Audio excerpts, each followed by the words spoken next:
Coaching సెంటర్లో ఈరోజు మన జనసేన పార్టీ అధ్యక్షులు మరియు ఆంధ్రప్రదేశ్ రాష్ట్ర ఉప ముఖ్యమంత్రి వర్యులు గౌరవనీయులు శ్రీ పవన్ కళ్యాణ్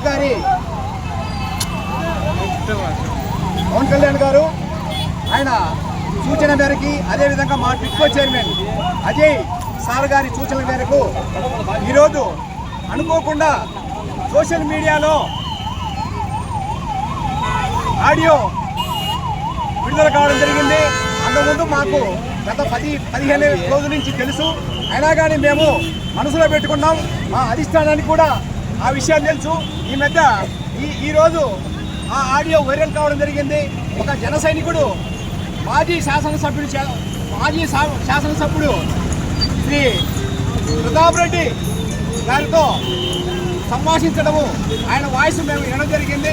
ఆయన మా కళ్యాణ్ గారిని నీచంగా తక్కువగా మాట్లాడి ఈయన మూటలు తీసుకొని పోయి ఎక్కడో బెంగళూరులో తన ఇంటి పక్కన దాస్తున్నట్టు, మా చిరంజీవి గారు పోయి ఆ 2 రోజులు అక్కడ ఏదో ఉన్నట్టు ఆయన ఏదో భ్రమపడాడో, మరి రాత్రుల పూట అని చదవచ్చిందో ఏమో కానీ ఆయన మా కళ్యాణ్ గారిని, నీతికి నిజాయితీకి మారుపేరైన మా కళ్యాణ్ గారిని ఆయన మాట్లాడము ఆయనకు తగదు. ఆయన చాలా మారాలా. నీలాగా ఏమి లాస్ట్ 2019-24 మధ్యలో నువ్వు ఇసుక దందా చేసావు, వైన్స్లో దోసుకున్నావు.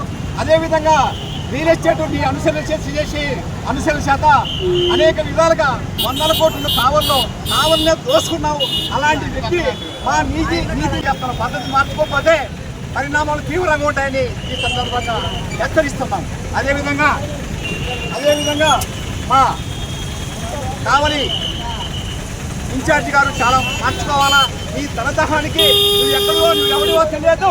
నువ్వు ఇక్కడికి వస్తే మేము మా నిద్ర పెట్టుకొని ఇల్లు తిప్పి నిన్ను పరిచయం చేశావు. అటువంటి నువ్వు ఎన్ని మర్చిపోయి నీ తనదాహానికి ఇక్కడ జనసేన పార్టీని బలి చేస్తున్నావు. నువ్వు పద్ధతి మార్చుకో, లేకపోతే కావాలో అడుగు పెట్టలేవని ఇలాంటి